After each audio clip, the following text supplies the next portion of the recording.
You're going to want to put the camera down." The voice came from behind her, low and unhurried, the way a man speaks when he is certain no one is watching him. The marsh stayed quiet. A great blue heron lifted from the shallows on slow wings and disappeared into the cordgrass. The mist was still on the water at 6:15 a.m., and the Belgian Malinois at her left heel did not move, except for the soft tick of his eyes tracking the new arrival. Naya Calloway lowered the camera. She did not turn around. "Morning, deputy." "I said put it down." She set the cannon on the rubber liner of her tailgate, lens cap first, strap looped twice around her wrist out of habit. 3 weeks she had been standing on this same shoulder of buckhorn loop. 3 weeks she had counted herons for the Albemarle Conservancy. 3 times Deputy Cody Vance had pulled up on her with his hand resting on his holster like he was working a felony stop. He came around to her side now. 6'2", brush cut, the outline of a dip can in his back pocket. The morning made his breath visible. He was 26 and built like he still played the line at East Carolina, and he had the smile of a man who had not yet been told no by anyone he could see. "This here's private property. This is the state right-of-way." Her voice stayed flat. "I'm 30 inches from the asphalt. The posted sign is 70 yards back on the east side. You're going to want to be polite to me." "I am being polite." The Malinois, Rio, shifted his weight one paw forward and stopped. He did not growl. He did not need to. He was 68 pounds of edge in a working harness, and Vance's hand came off his holster and went to his radio. "Get this dog under control." "He's under control." "Get him in the truck." "He's on a 6-foot lead and a working command. He is under control." Vance took a step closer. She did not move. He stopped one stride short of her shoulder and dropped his voice into the register menus when they want a woman to be afraid and cannot yet say so out loud. "You don't belong here, ma'am. You hear me?" Behind him, on the far side of the loop, a white pickup with no tag light came around the bend and slowed.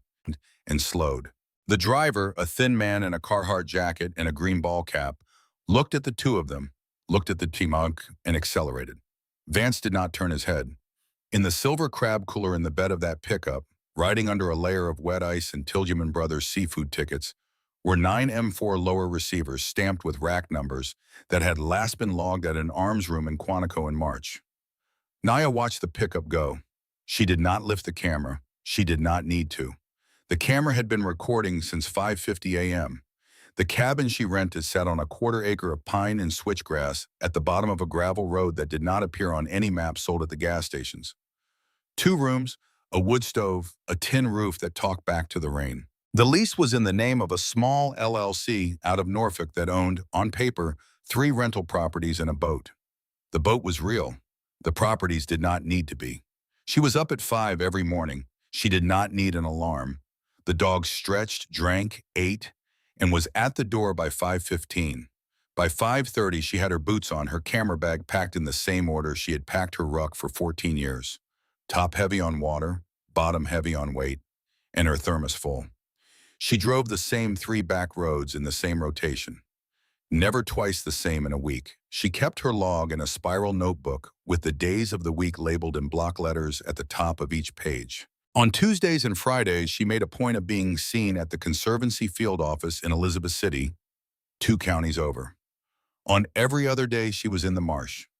3 weeks in, she had photographed 41 herons, 12 egrets, 2 yellow-crowned night herons rare enough to log with the state, and 183 frames of vehicles that should not have been moving the way they were moving on the road she was on.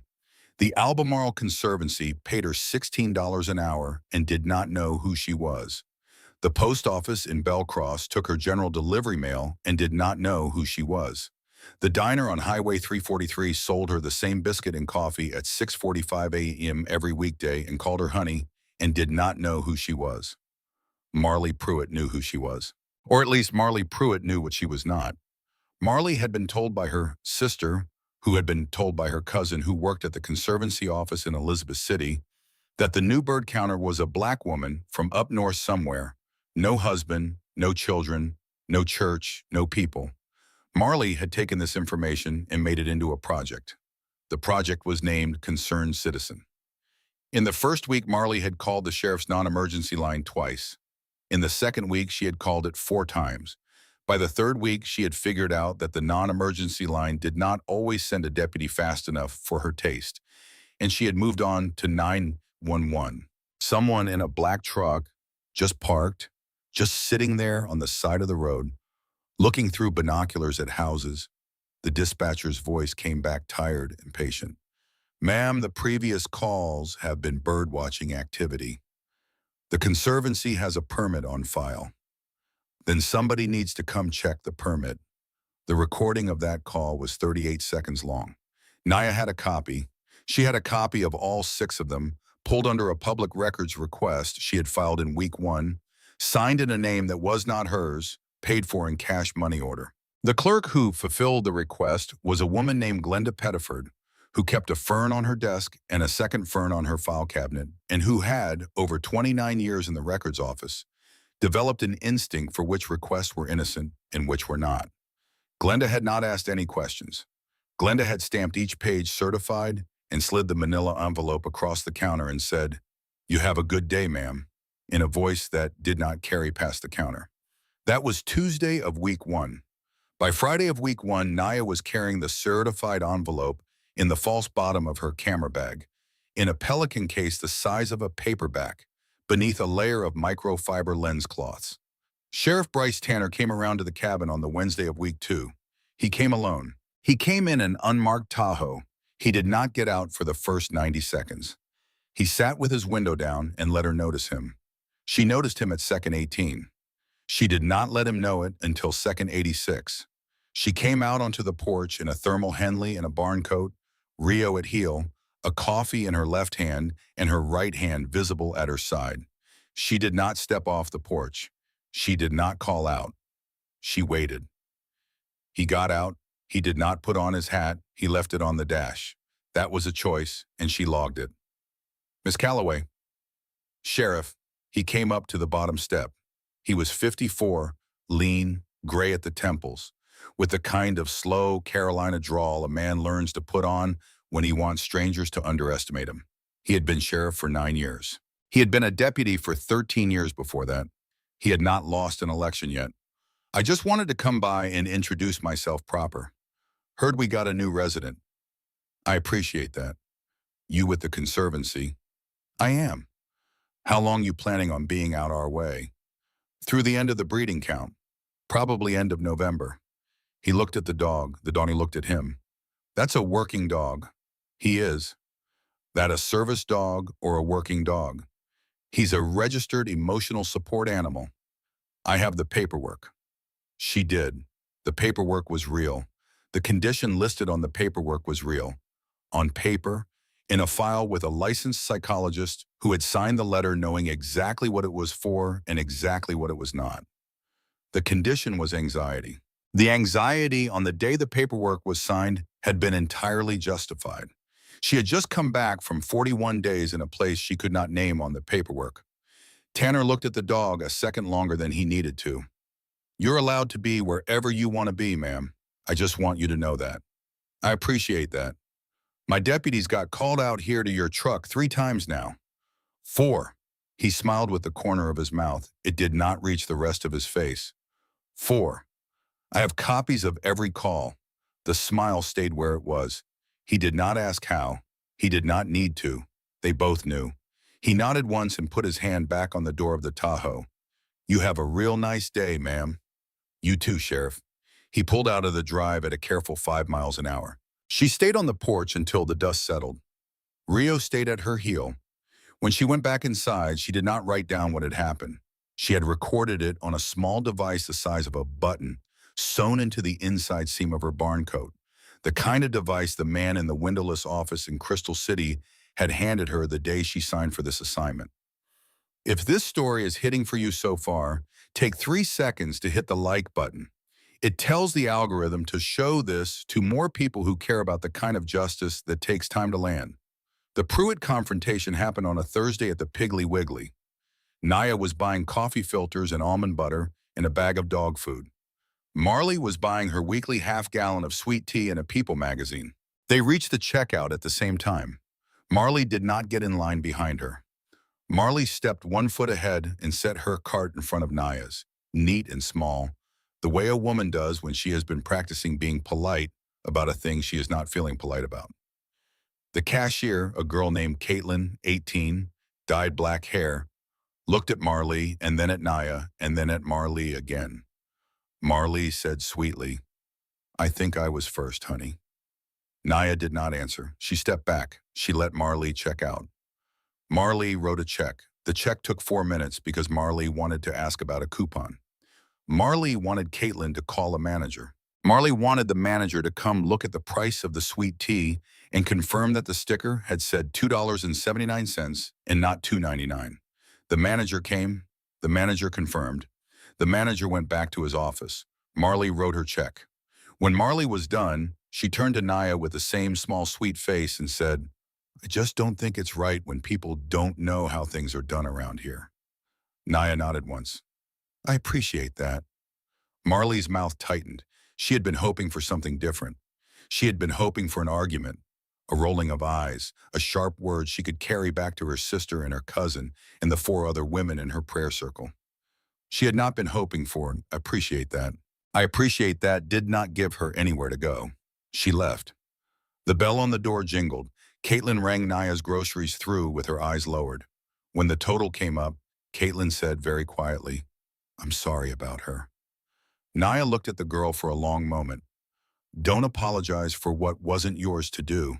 She paid in cash. She carried the bag out herself. In the parking lot, she loaded the truck, got the dog water from a jug in the back, and sat for a moment with her hands on the steering wheel. Then she opened the spiral notebook on the passenger seat and wrote one line under Thursday's heading. The line read, P at PW 0917, witness Caitlin, cashier. She closed the notebook. She drove home. That night, on the porch with the dog at her feet and the wood stove ticking through the open door, she made a phone call. She made it on a device that did not connect to any tower within 40 miles. She made it for 9 minutes and 40 seconds.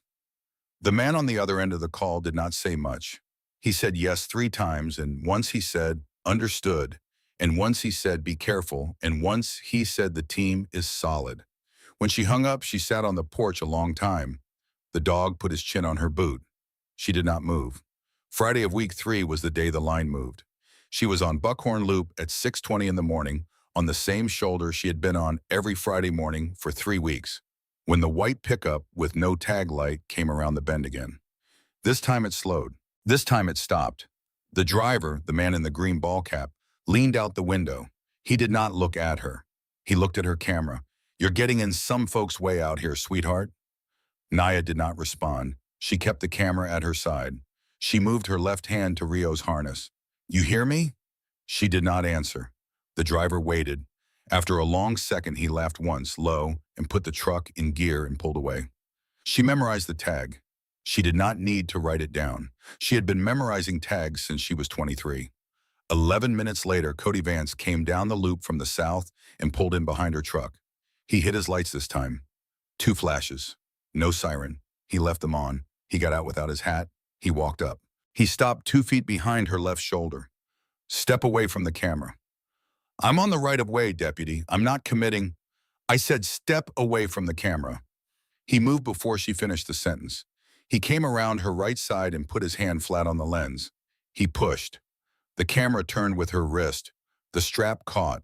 She let him push. She did not resist. She let her weight go where the push wanted it to want him. Go. And she rolled her wrist onto the strap in a single small motion that he did not see, and the camera came free of her hand and into his. He stepped back with it. "This is evidence." Of what?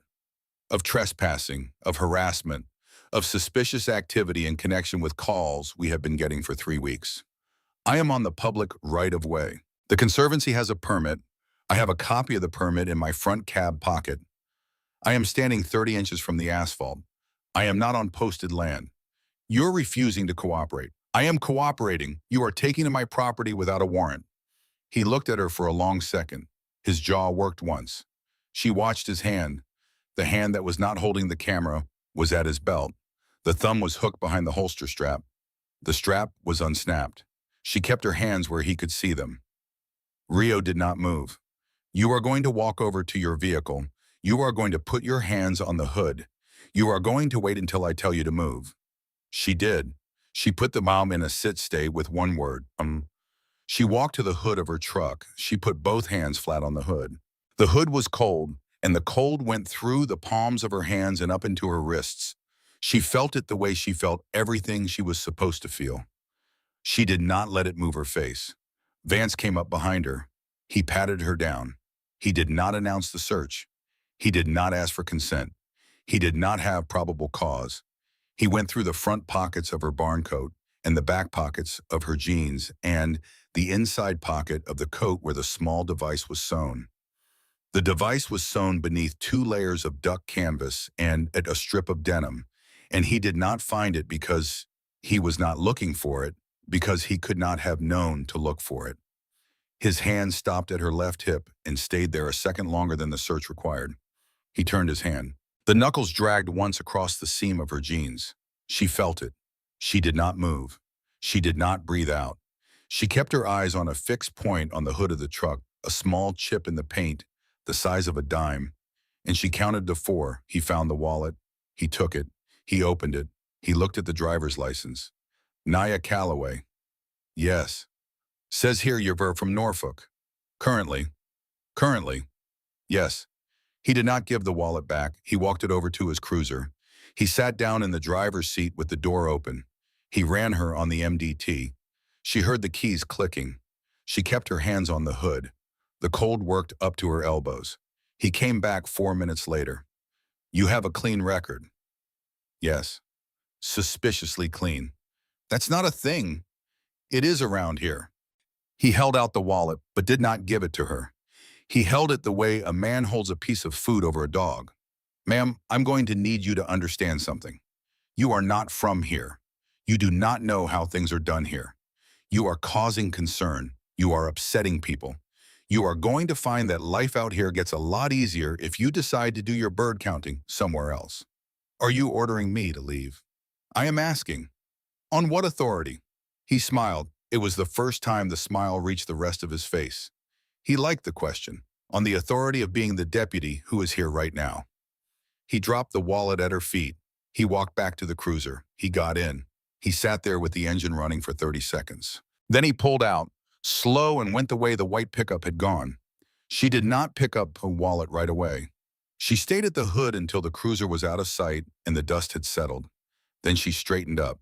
She rolled her shoulders once. She bent down and picked up the wallet. The camera was gone. He had taken it with him, but the small device sewn into the inside seam of her barn coat had been recording for the full 9 minutes and 26 seconds of the encounter, and the camera had a backup card in a hidden second slot that he did not know existed, and the photographs that had mattered had been transmitted to a server in Sterling, Virginia, every night at 11 p.m. for 3 weeks. She got in the truck. She drove home. At the cabin, she sat at the kitchen table and wrote one paragraph in the spiral notebook under Friday's heading. The paragraph was 63 words long. It was written in the same neat block letters as everything else, and the last sentence read, "Report by Monday." She closed the notebook. She fed the dog. She went to bed. She slept 4 hours and 40 minutes, which was about average. Saturday morning came with rain. She did not go out. She stayed at the cabin with the wood stove going and her laptop on the kitchen table and a fresh thermos at her elbow, and she worked. She worked the way she had been trained to work, which was slowly and on paper as much as on screen. The package from Glenda Pettiford had grown over 3 weeks. It now contained 6 9-1 on-call recordings on a USB drive, certified copies of 14 pages of incident reports filed against Naya Calloway, copies of 4 Sheriff's Department personnel complaints filed by other private citizens over the last 3 years, and quietly closed without finding, and 1 redacted email chain that Glenda had handed her without comment, the way a woman hands another woman a hot iron. The redacted email chain was 19 pages long.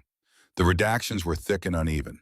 8 of the redactions were on the line where a sender's email address should have been. 11 of them were on lines where a recipient's email address should have been. The body text was mostly intact. It read in places like men talking about hunting. It read in other places like men talking about something else. One sentence in particular she had read 40 times. It read, Tillman is moving them through the back of the cooler again. Tell our man at the bridge to keep his eyes on his own truck. The bridge. The cooler. Tillman. Tillman Brothers Seafood had a wholesale facility on Highway 158, 11 miles from the cabin, just south of the bridge that crossed into Currituck County. The white pickup that had been driving past her for 3 weeks had Tillman Brothers Seafood tickets in the bed. She did not need much more. She had most of what she needed already. What she did not yet have was the receiving end. What she did not yet have was who was buying. The laptop chimed. An email came in. The email was from the Albemarle Conservancy Executive Director, a man named Greer who had hired her in person in a meeting that had been arranged at a level above his pay grade and that he had never been told the real purpose of. The email was short. It read, Naya, got a complaint call this morning from the Camden County Sheriff's Office regarding your activity on county roads. They are asking that we have you check in with their non-emergency line before each outing.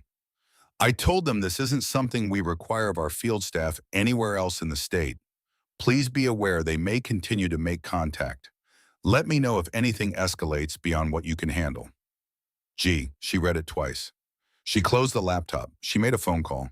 The call was to a 757 area code. She kept it short. They asked the Conservancy to make me check in. They're sloppy now. He didn't snap his holster back. I'm hearing that. How long? You give it the time it needs. Understood. How's the dual dog? Solid? How are you? I'm in it. I know, hold. The line went quiet.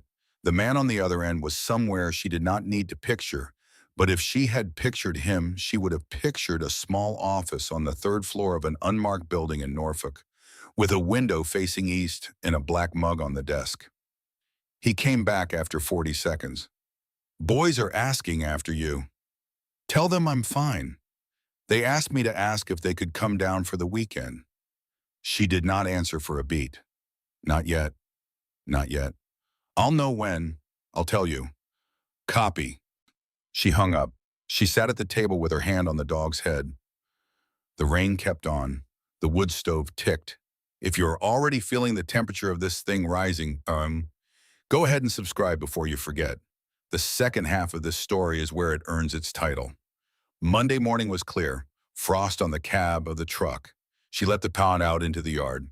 She watched him sweep the perimeter the way he had been taught and the way he would have done without being taught, because he was bred for it and trained for it, and there was nothing else he wanted to do. He came back to her hand. She fed him in the bowl by the door. At 5:30, she was on Buckhorn Loop again. She had a new camera. The Conservancy had overnighted a replacement when she had submitted a one-line incident report stating only that her equipment had been removed by Camden County deputy during a stop on October 6th. She had not asked for a new camera. The new camera had come anyway. The Conservancy was, on paper, a small nonprofit. In practice, on this assignment, it was something else. She set up in the same spot. The new camera was identical to the old one. The lens was identical to the old one. The strap was identical to the old one. The hidden second card slot was identical to the old one.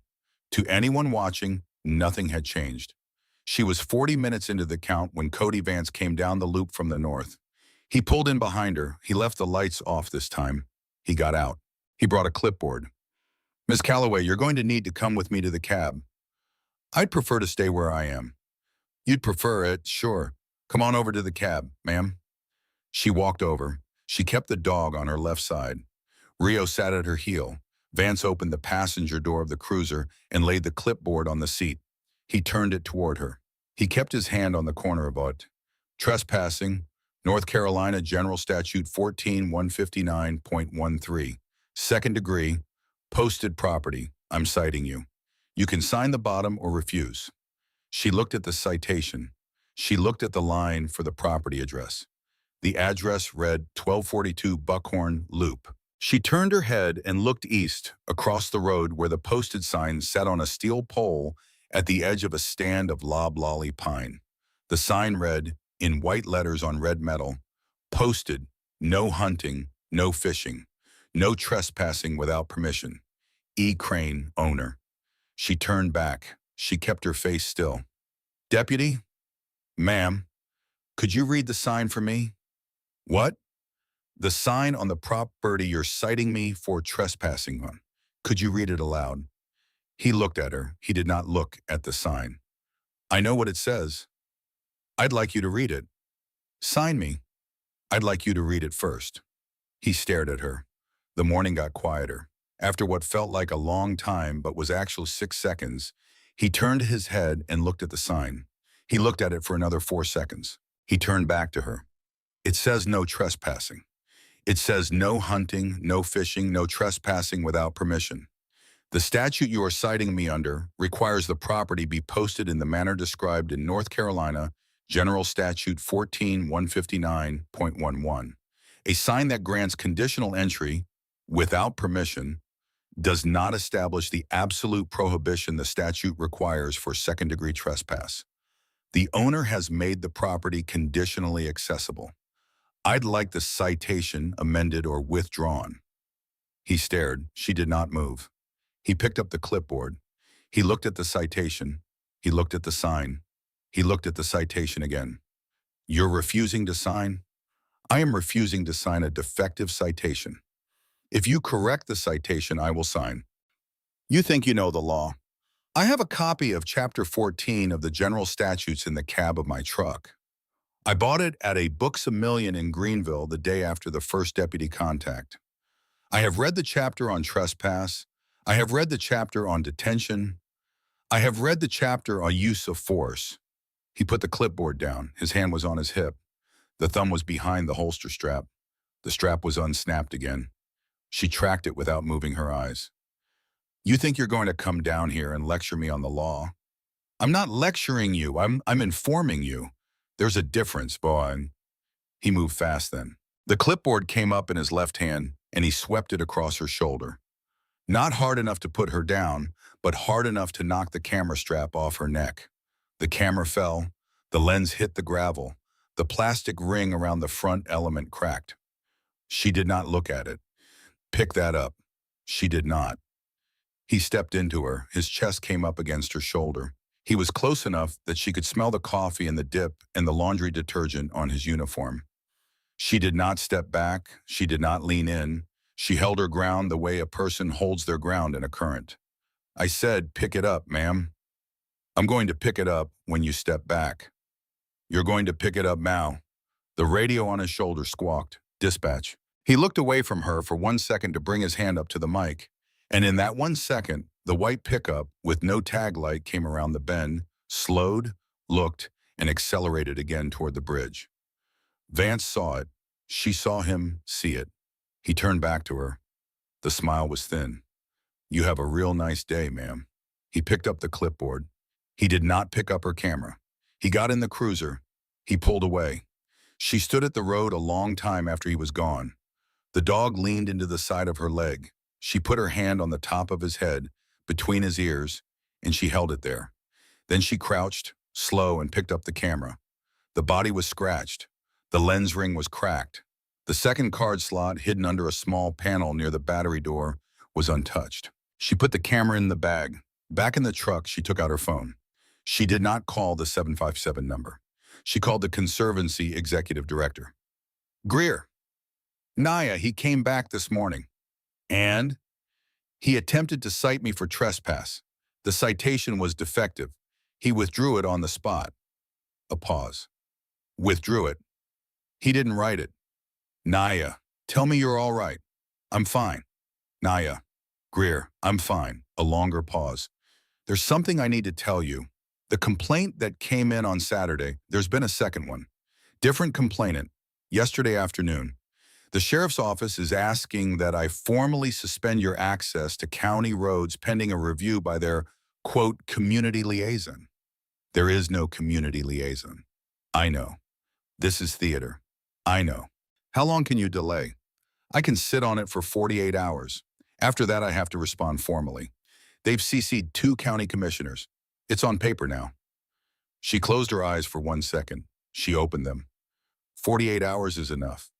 Naya, Greer, 48 hours is enough, thank you. She hung up. She drove home. She did not eat. She sat at the kitchen table for an hour.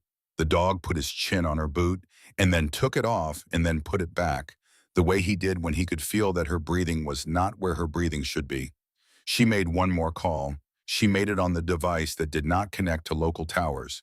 She made it for 3 minutes and 10 seconds. I'm pulling forward. The man on the other end was silent for a beat. You sure? In 48 hours and they pull me off the roads on paper. Then I'm out of cover. Then he comes for me from a different direction. You want the team. I want them ready. I want them at the gate at Lejeune in a vehicle by 2000. I want them quiet.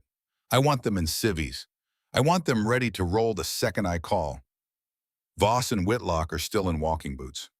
I know, and Ruiz still has the brace. I know. Lords is on his own pain meds. He'll do what he wants. Brackett is fine. I know all of it. I want all 5. Calloway. I want all 5. Silence. Copy. The team is yours. Word from you. Word from me. She hung up. She sat with her hand on the dog's head. The dog sighed. She got up. She went to the bedroom. She opened the drawer at the bottom of the dresser. Under 3 sweaters and a conservancy fleece, in a plastic case the size of a paperback, was a single black document folder. Inside the folder were 3 things: an identification card with her photograph and a federal seal, a sealed federal warrant signed by a magistrate judge in the Eastern District of North Carolina, dated September 14th and good for 90 days, and a small sealed envelope she had not yet opened. She did not open the envelope now either. She closed the folder. She put it back in the case. She put the case back in the drawer. She put the sweaters back over it. She went to the kitchen. She made a sandwich. She ate half of it. She gave the other half to the dog. She sat at the table until the light went out of the kitchen window and the rain started up again. Soft this time. Not the Saturday rain. If you've made it this far, do the channel one favor. Drop a comment with the word ready so the algorithm knows you're locked in for part 2. That single word matters more than you think. She did not go to bed. She put on her boots. She put on the barn coat with this small device in the seam. She clipped Rio to the 6-foot lead. She got in the truck. She drove to Buckhorn Loop in the dark. She knew what she was doing. She knew it was a risk. She knew it was the kind of risk you take when you have measured every other risk and decided this is the smaller one. She drove with the headlights on low. She drove at 20 miles an hour. She drove past the same shoulder where she had been standing every morning for 3 weeks. She drove 3/4 of a mile past it, to the bend where the white pickup always slowed, and she pulled off the road and parked. She got out. The dog followed. She did not bring the camera. She brought the small device in her coat, a flashlight in her pocket, and a folding knife she had never opened in front of anyone. She walked into the marsh on a path that was not quite a path. She walked for 9 minutes.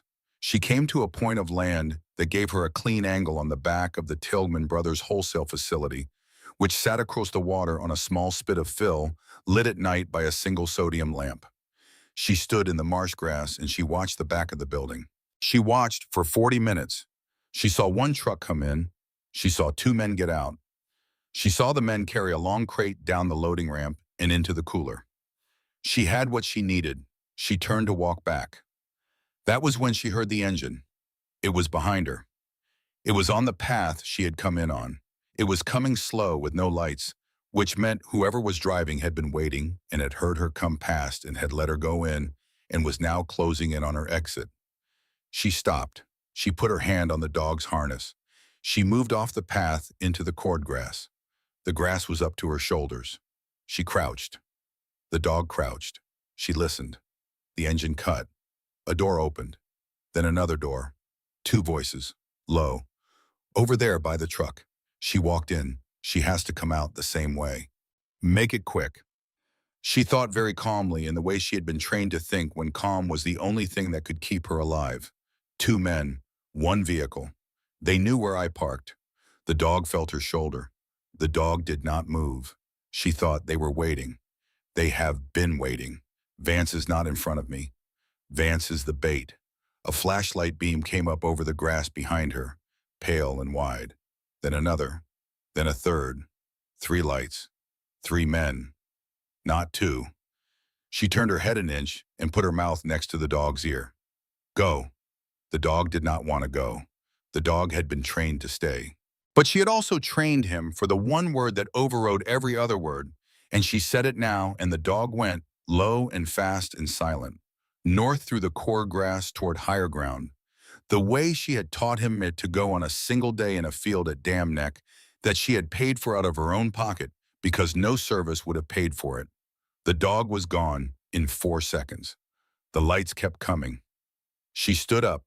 She put her hands at her sides. She did not run. She knew that running was the thing the men with the lights wanted her to do. She knew that the marsh did not give a person who ran very long to be a person who was running. She stepped out of the core grass into the path. She raised her hands. "I'm not armed." The first light came up into her face. The voice behind it was a voice she had heard before. It was the voice that had told her 3 weeks ago at 6:15 in the morning that she was going to want to put the camera down. "Ma'am, I told you you didn't belong here." The second man came up on her right. He was the man in the green ball cap, the thin man, the Tilghman pickup driver, Ennis Crane. The third man came up on her left, and she did not see him before he hit her. The blow took her on the side of the head, above the ear, and the marsh went sideways, and the sodium lamp across the water became a long yellow streak, and her knee hit the path. She put her hand down to catch herself, and the boot came in across the back of her wrist, and she heard her own bone go without feeling it yet. She tried to get back up. The boot came again. This time it came across her ribs, low on the left, and the air left her in a sound that did not sound like her. She went down sideways into the cordgrass. The water at the edge of the path was an inch deep and very cold. Her cheek went into it. Above her, the men spoke. They spoke the way men speak when they think they are alone, and they think the work is almost done. "Check her pockets. Phone, dump it in the water. Truck, run it off the bridge. Make it look like..." She heard them, but she didn't hear the words anymore as words. She heard them as a shape. The shape was a shape she had heard before, in a different country, in a different language, lying in a different ditch. Then the boot came one more time, on the back of her head, and the shape went quiet. When it came back, she did not know how long it had been. The light was wrong. The light was gray. There was no sodium lamp. There was no flashlight. There was only the slow gray of dawn coming up over the marsh. She was in the culvert. She did not remember being moved to the culvert. The water in the culvert was up to her chin. Her left hand did not work. Her ribs did not work the way ribs were supposed to work. Her mouth tasted like iron and salt and grass. The dog was at the top of the culvert. The dog was looking down at her. The dog had come back. She tried to say his name. She did not have a name yet. She had only the sound of her own breath going in and out through teeth that did not all line up the way they had the night before. She turned her head an inch in the cold water, and she looked up at and she moved her good hand 1 inch, 2 inches, 3 inches, in a sign the dog in him had been trained to recognize from 40 yards in the dark. The sign meant down. It meant down, stay, and quiet. The dog came down the side of the culvert. The dog lay down in the water beside her. The dog put its body, all 68 pounds of it, against her side, the side that did not hurt as much, and the monk stayed. She closed her eyes for 1 second. She opened them. She thought, in the gray light, in the cold water, with the dog against her side and her hand not working and her ribs not working. 48 hours. He gave me 48 hours. He did not give me 48 hours. She thought, they think I am dead. She thought, good. In the inside seam of her barn coat, beneath 2 layers of duck canvas and a strip of denim, the small device that had been recording for the last 6 hours and 12 minutes was still recording. The battery would last another 40 minutes. She had time. She moved her good hand slow to the inside of the coat. She found the seam. She found the small, flat shape inside the seam. She pressed the shape once. The shape made no sound she could hear, but somewhere in a small office on the 3rd floor of an unmarked building in Norfolk, with a window facing east and a black mug on the desk, a light came on. The light was red. The man at the desk was already standing. The light at the desk in Norfolk had been red for 14 seconds before the man under it picked up the phone. He picked up a second phone a beat after that, and a third one immediately after. The man's name was Captain Howard Bennings, U.S. Navy, retired. He had retired from a SEAL team that did not exist on any public roster and into a job that did not exist on any public roster. And his job for the last 15 months had been Naya Calloway. The first call he made was to the duty officer at NCIS Camp Lejeune. The second call he made was to a 252 area code in Hartford, North Carolina, to a man who answered on the first ring without saying hello. The third call he made was to a building at Joint Expeditionary Base Little Creek that had no sign on it, where 5 men in a waiting room with a coffee maker and a television set tuned to ESPN looked up at the phone on the wall at the same time because they had been waiting for it to ring since 2000 the night before. The man closest to the phone, 6'1", walking boot on his right foot from a humerus and tibia stack he had picked up in Yemen in February, picked up on the second ring. Voss, roll. Where? Camden County, marsh north of Belcross. Coordinates inbound to your Garmin, she pressed. Voss had been waiting 14 hours to hear that word. He did not waste time saying anything back. He hung up. He turned to the room. She pressed, we move. Chief Bo Whitlock was already up. He had been up since the call came in to expect a call. He had not slept. He had eaten 2 granola bars and drunk 1 cup of coffee, and he had spent the night with his ankle on a chair and his eyes on the door. His ankle was in a soft cast over a stress fracture that he had not told the team about for 3 months. He picked the cast off the chair and put it on the floor and stood on it. Mateo Ruiz unstrapped the knee brace from his right leg, looked at it, sighed once, and strapped it back on. He had been told by 3 different doctors not to put weight on it for another 6 weeks. He had been told the same thing about his last knee 4 years ago, and he had ignored that one too. Damian Lords did not say anything. Lords had not said much since the deployment that put the team in this room. He just stood up. He picked up the small pack at his feet. He moved to the door. Eli Brackett was the only one of the 5 who could move without pain. He had been the corpsman on the deployment. He had not been hit. He had been the one who patched the others. He had been the one who could not patch the one of them who did not come home. He picked up his medical bag, which was 3 times heavier than it needed to be for what they were rolling on, and slung it over his shoulder. He did not need to be told.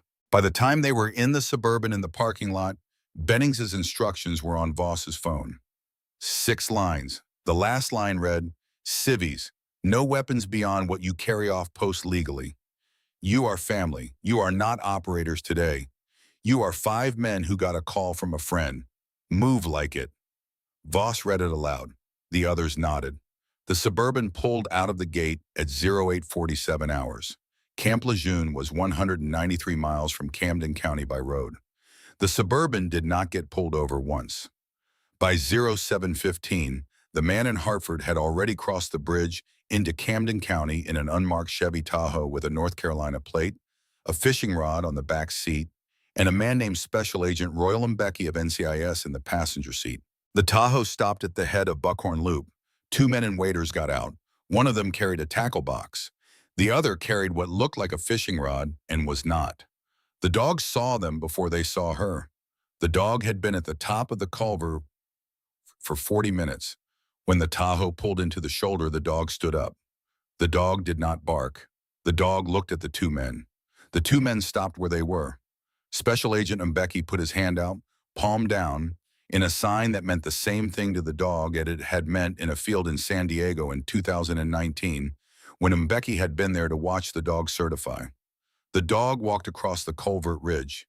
The dog led the men down the side of the culvert.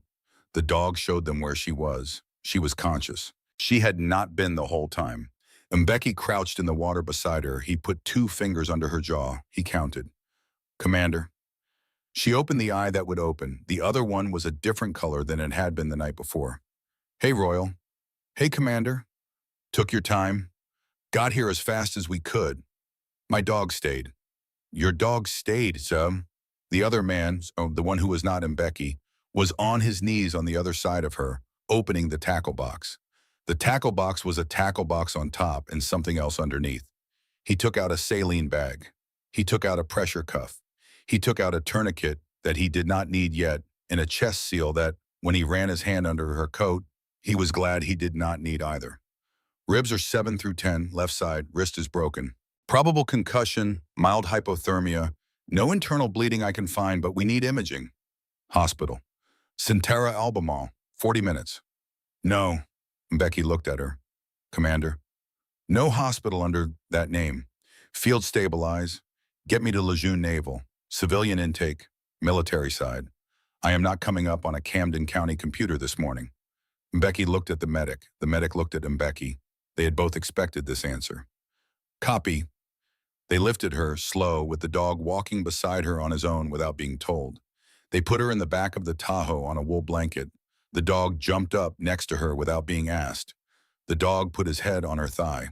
The dog did not move for the next 2 hours and 12 minutes, which was the time it took to get to the gate at Lejeune Naval, where a corpsman was waiting at intake with a wheelchair and a clipboard that did not have her real name on it.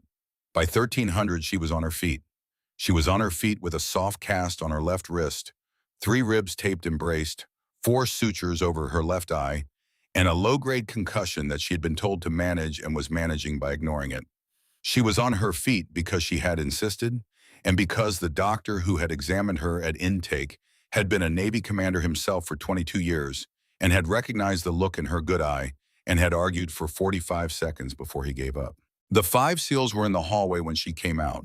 They were standing the way SEALs stand when they are pretending to be relaxed in a place where they cannot fully relax, which is to say they were standing apart from each other at distances that would have made tactical sense if anything tactical had been about to happen, and they were not making eye contact with anyone but her. Voss saw her first. He came forward. He was favoring the right side. He stopped 2 feet short of her. He did not salute. He did not embrace her. He did not say her rank. Commander? Senior Chief? You look terrible. I look better than I feel. Whitlock laughed once, low. Ruiz did not laugh, but the corner of his mouth went up. Lords did not move, but his shoulders dropped half an inch. Brackett took 1 step forward and looked at her wrist, in her ribs, in her eye, and at the dog at her heel, and then he looked back up at her face. And his face did the thing his face had been doing for 14 months that he could not stop. She put her good hand on the back of his neck. He closed his eyes for 1 second. He opened them. What's the move? She looked at the 5 of them. She looked at the dog. She thought about the small device in the seam of her barn coat, which was sitting in a sealed bag on a counter in the room behind her, with 7 hours and 40 minutes of audio on it. She thought about Greer's 48 hours, of which she had now used roughly 15. She said it out loud. We go in daylight, we go quiet, we go in civvies, we bring the paper. Voss nodded. Where? Courthouse first, then the sheriff's office, then we walk. How many vehicles? 2, and Becky drives 1. You drive the other. The dog rides with me. Copy. Brackett. Commander. You stay 1 step behind my left shoulder for the next 4 hours. Anything goes sideways with my eye, you call it. I will not feel it in time. Copy. Whitlock. Commander. You and Lords are the eyes. Anything moves wrong on the perimeter, you call it. Quiet. Copy. Voss, Ruiz, you are with me at the front. Copy that. She looked at the dog. Rio. The dog stood up. The dog looked at her. The dog had not eaten since the night before. The barn did not care. She looked at the 5 of them one more time, and at the Derming, and at the man who had driven her, who was standing at the end of the hallway with a phone to his ear, and she nodded once. Hours. Hours, Voss said. They moved. If you are feeling what this is, the second half of a story finally lining up, give the video a like right now. Do not wait until the end. The algorithm reads it different when you do it now. Camden County Courthouse sat on the square in Camden, North Carolina, 2 stories of red brick with a flagpole out front and 4 steps up to the front door. The square was a triangle, not a square. The center of the triangle held a Confederate marker that had been the subject of 3 town meetings over 4 years and had not moved. On the east side of the triangle was the sheriff's office. On the south side of the triangle was the magistrate's office. On the north side of the triangle was a diner that sold the same biscuit she had been buying every weekday morning for 3 weeks. The 2 SUVs pulled into the courthouse lot at 1452. They parked side by side. The doors opened in the order that they had been opening doors in for 14 years. She got out of the back of the first SUV. She was wearing a navy blue blazer that did not fit her quite right because she had bought it in Norfolk that morning and had not had time for tailoring, a clean white shirt, dark jeans that the medic had cut, and Brackett had taped at the ankle to hide the brace, and the same boots she had been wearing for 3 weeks. The dog jumped down beside her. The dog had a different collar. The collar said U.S. Navy MWD. The 5 men got out behind her. They were in civilian clothes. They were in dark jeans and pullovers and one wool sweater and one quilted jacket. Voss had a cane. Whitlock had a cane. Ruiz had the brace under his jeans and was favoring it. Lords had his pack and one hand in his coat pocket. Brackett had nothing in his hands and stayed one step behind her left shoulder. They walked across the parking lot. They walked across the square. They walked up the 4 steps to the courthouse door. They did not say anything to each other. They did not need to. Glenda Pettiford was at the records counter on the ground floor. She had been told to expect the visit at 14:45. She had cleared her desk of everything except a manila envelope and a glass of water. When the 6 of them and the dog came through the door, Glenda Pettiford stood up. She did not say anything for a moment.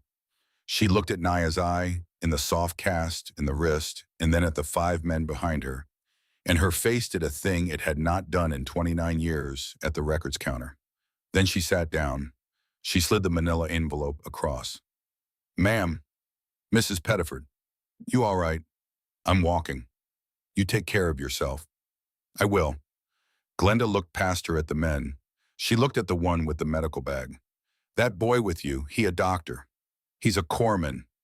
He knows what he's doing. He does. You let him do it." "I will."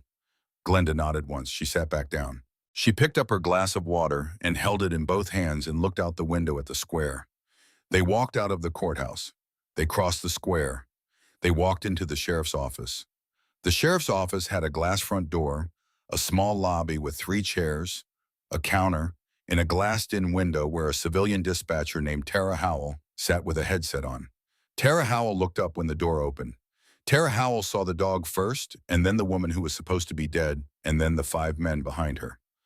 Tara Howell's hand froze over the keyboard. "Ma'am, afternoon, I need to see the sheriff. Sheriff Tanner is in a meeting.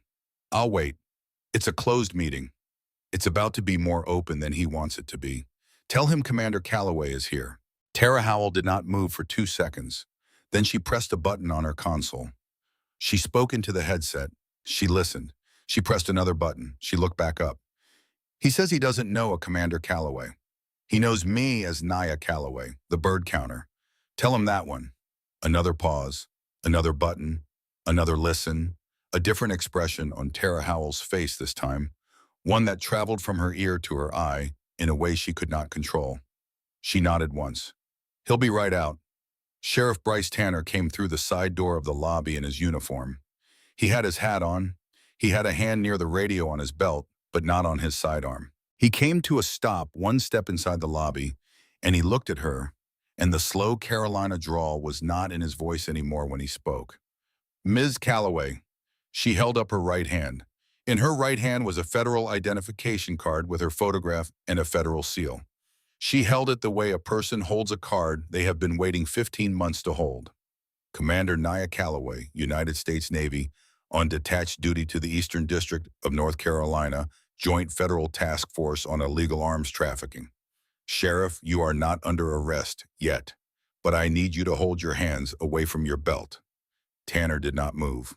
At 1500 today, federal warrants are being served on Cody Vance, Ennis Crane, 3 other named individuals, in the Tilghman Brothers wholesale facility on Highway 158.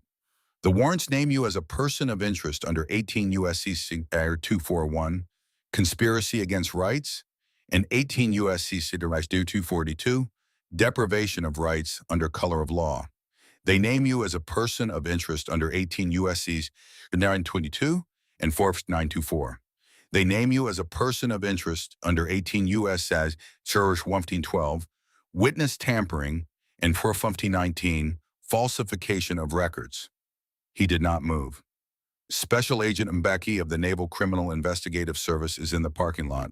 Special Agent Tarbell of the FBI's Norfolk field office is 1 block away. An attorney from the Department of Justice's Civil Rights Division is on the phone in my pocket. The Bureau of Alcohol, Tobacco, Firearms, and Explosives has a team at Tilghman Brothers right now. They are conducting an audit of the cooler. She did not raise her voice. She did not need to. Sheriff, last night, 3 men beat me unconscious and left me in a culvert off Buckhorn Loop. One of those men is your deputy. One of those men is Ennis Crane. The third man I did not see, and the small recording device I had on my person at the time has been turned over to federal investigators, along with the photographs of the M4 lower receivers moving through your county for the last 6 weeks. I want you to know, before we walk out of this lobby, that I am not asking you anything. I am informing you. He did not move. She stepped 1 step closer. Brackett took 1 step with her. Sheriff, if you tell me right now where Deputy Vance is, I will note your cooperation in my statement to the grand jury. I will not promise you anything else. I will not promise you charges drop. I will not promise you immunity. I will note your cooperation. That is all I have. Tanner's jaw worked once. He's at his mother's, off Highway 343, the house with the blue mailbox. Thank you. Commander. Sheriff. How long have you been here? 22 days. He nodded once. Slow. He took his hat off. He held it in his hand at his side. You have a real nice rest of your day, ma'am. She did not answer. She turned. She walked back to the door. The 5 men turned with her. The dog walked at her heel. By 16:30 that afternoon, Deputy Cody Vance had been arrested at his mother's house on Highway 343 by FBI Tactical, in the presence of 2 NCIS agents and a deputy U.S. Marshal. He did not resist. He cried twice during the booking. He asked for a lawyer at the second prompt, and the agent stopped asking him questions, and the booking proceeded according to procedure. By 1800, Ennis Crane had been arrested at the back loading dock of the Tilghman Brothers wholesale facility in the middle of an ATF inventory audit that was already at 31 items short. He had a weapon on him. He did not draw it. He surrendered it muzzle down on the asphalt and lay face down on the concrete with his hands behind his head and did not say a word. By 2200, 3 additional men had been arrested at 3 different addresses in Camden and Currituck counties. 2 of them were employees of Tilghman Brothers. One of them was a former deputy who had been forced out of the sheriff's office 2 years earlier on an unrelated complaint that had been quietly closed. The third man, the one who had hit her in the dark beside the culvert, was not at any of the addresses. The third man was not in any of the photographs. The third man was not named in any of the email chains. The third man had not been identified by face or voice by anyone in custody who was talking. The third man was in the wind. If you are still with me, drop the word ready. Ready in the comments. It moves the algorithm in a way you would not believe, and I read every one of them. The first hearing was the next morning at the Federal Magistrate Court in Elizabeth City. Cody Vance was held without bond, pending preliminary hearing. Ennis Crane was held without bond. The 2 Tilghman employees were released on supervised conditions. The former deputy was held on a bond he could not pay. The first plea offer was filed 3 weeks later. Cody Vance refused it. The second plea offer was filed at week 8. He refused that one too. By month 4, his attorney had begun talking to the U.S. Attorney's Office about a cooperator agreement. By month 6, Vance had agreed to plead guilty to 1 count of 18 U.S.C. 242 and 1 count of 18 U.S.C. 241 in exchange for testimony against Ennis Crane and against 3 names that had not previously been in the file. He was sentenced at month 9 to 31 months in federal custody. He served 18. Ennis Crane took his case to trial. The trial took 12 days. He was convicted on 6 of 9 counts. He was sentenced to 17 years. Sheriff Bryce Tanner was not indicted. He was a person of interest in 3 separate filings and a target letter recipient in 1. He resigned his office in the 3rd month of the investigation, citing health concerns and the desire to spend more time with his grandchildren. The U.S. Attorney's Office did not close his file. The U.S. Attorney's Office did not open one either, formally. His file sat in a drawer in Norfolk that did not have his name on the outside. Magistrate Royce Holloway was referred to the North Carolina Judicial Standards Commission on 2 complaints, one filed by Glenda Pettiford under her own name and one filed by the Civil Rights Division. The commission opened a preliminary inquiry. 8 months later, the inquiry was closed with no public finding. Calloway retired at the end of the following term. He drew his full pension. The Camden County Sheriff's Office entered into a federal consent decree at month 14. The decree required body cameras, a third-party review of all citizen complaints filed in the preceding 5 years, mandatory de-escalation training, and a federal monitor assigned for not less than 3 years. The decree announcement was made on a Thursday at 3 p.m. in the lobby of the new sheriff's office. The new sheriff was a woman from Manteo. She had been hired from the Dare County Sheriff's Office on a 14-month contract. She had not been on the job 2 weeks when the decree took effect. She read the decree aloud at the press conference. She read it without comment. The Department of Justice opened a pattern or practice investigation under 34 U.S.C. 12601 into the Camden County Sheriff's Office and 3 adjacent jurisdictions. The investigation was scheduled to take 18 to 24 months. At the time of the consent decree, it was still in its 3rd month. Marley Pruitt did not face charges. She had not committed a crime. Filing a 911 call about a person watching birds was not, on its own, illegal. The recordings of her calls were entered into the federal record as exhibits to the conspiracy filing. Her name appeared on the public docket 41 times. The Junior League quietly removed her from the volunteer roster in the spring. The prayer circle continued without her. She moved to a town outside Greensboro in the summer. She did not give a forwarding address. The Albemarle Conservancy issued a brief public statement at the time of the consent decree. The statement read that the Conservancy was pleased to have assisted federal authorities in a matter of public safety and that all of its field staff were trained professionals operating under proper permits. The statement did not mention the bird count. It did not mention Naya Calloway. It did not name the executive director. Greer kept his job. At the 6-month mark, Commander Naya Calloway was promoted in a small ceremony at a building at Joint Expeditionary Base Little Creek that did not have a sign on it. The room held 12 people. 5 of them were on canes. One of them was an officer in NCIS. One of them was a Belgian Malinois. Captain Bennings read the citation aloud. The citation did not say where the action had taken place. The citation did not say what the action had been.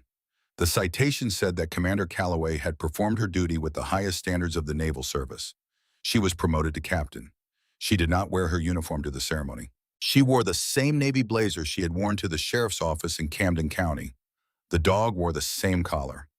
After the ceremony, when the room had emptied, she sat at the small table by the window, with the photograph of the man Rio was named for in front of her, and she opened the sealed envelope she had been carrying in the bottom drawer of a dresser in a cabin in Camden County for 15 months. The envelope had been given to her the day she signed for the assignment. The instructions had been to open it if the mission went sideways. The mission had gone sideways. She had not needed to open it because she had walked out of the sideways under her own power. She opened it now. Inside the envelope was a single sheet of paper. On the sheet of paper was a single typed line. The line was a name. The name was not in any of the redacted emails. The name was not in any of the indictments. The name was not in any of the public filings. The name belonged to a deputy U.S. Marshal currently assigned to the Eastern District of North Carolina, who had cleared her cover 6 weeks before she arrived in Camden County, and who had been the one to advise her command on which sheriff's department she should be embedded near. She read the name. She read it twice. She read it a 3rd time. She did not call anyone. She folded the paper in half. She folded it in half again. She put it back in the envelope. The dog put his chin on her boot. Outside the window, the sun was going down on Little Creek, and somewhere south of the bridge, a white pickup with a new tag light was already moving stolen rack numbers on a different road in a different county, where a different woman with a different camera had not yet been put on a different bench. Naya Calloway sat with her hand on the dog's head a long time. Then she stood up. She put the envelope in her inside coat pocket. She turned out the light. The dog went with her. Thank you for taking the time to watch this video today. If you found the content helpful, please remember to like and subscribe so you won't miss our upcoming episodes. If you have any questions or suggestions, feel free to leave a comment below. We are always here to listen.